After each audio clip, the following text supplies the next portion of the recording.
Drama serial मायरे की आने वाली इसमें आप देखेंगे कि जब आलिया जमशेद से कहती है कि जमशेद आप भी समझाएं ना एनी को कि वो छोटी छोटी सी बातों को लेकर बतंगड़ ना बनाए और हर बात अपनी माँ को जाकर ना बताए। मुझे रहीला वाजी ने बताया है। तो इस साथ ही जमशेद कहता है कि मैं जानता हूँ एनी को अच्छी तरीके से, वो कोई भी काम इतनी छोटी सी बात पर नहीं करती है। ये सुनते साथ ही आलिया कहती है कि यानी कि आप कहना चाह रहे हैं कि मेरी बहन झूठ बोल रही है।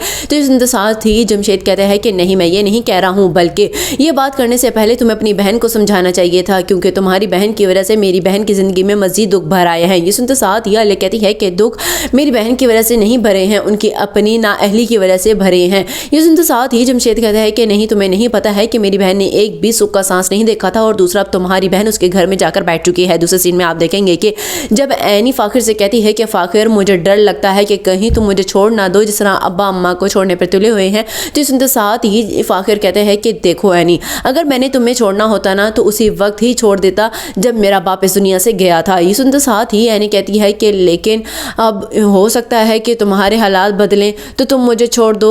ये सुनते साथ ही फाखिर कहता है कि तुम्हें किस चीज़ का डर है कि मैं तुम्हें छोड़ दूंगा या फिर तुम मुझसे मोहब्बत करने लग गई हो। ये सुनते साथ ही एनी कहती है कि क्या हो गया है मोहब्बत और एनी तुमसे करेगी, ऐसा तो सवाल ही पैदा नहीं होता। तो ये सुनते साथ ही फाखिर कहता है कि मुझे तो ऐसा ही लगता है कि मोहब्बत हो गई है तुम्हें मुझसे। ये सुनते साथ ही एनी कहती है कि जाओ जाओ, तुमसे तो बात करना ही फजूल है। लास्ट सीन में आप देखेंगे कि जब साइका फराज से कहती है कि फराज आप अब कब तक इस तरह हाथ पे हाथ रख के बैठे रहेंगे, देखा नहीं है हबीब क्या कर रहे हैं। तो ये सुनते साथ ही फराज कहते हैं कि बात अब मेरे ऊपर नहीं है, बात तो अब तुम्हारे ऊपर है कि तुमने किस तरह अपनी माँ को मनाना है इस घर के हिस्से के लिए। ये सुनते साथ ही साइका कहती है कि क्या हो गया है फराज, अभी यहाँ पर कारोबार का मसला हल नहीं हुआ है और आप जब देखो मुझसे घर का हिस्से की बात करते रहते हैं। ये सुनते साथ ही फराज कहता है कि हाँ, क्योंकि तुम रहीला के तेवर नहीं देख रही हो, मैंने बहुत अच्छी तरीके से देखा है और उसकी बहन से उसको बातें करते हुए भी सुना है।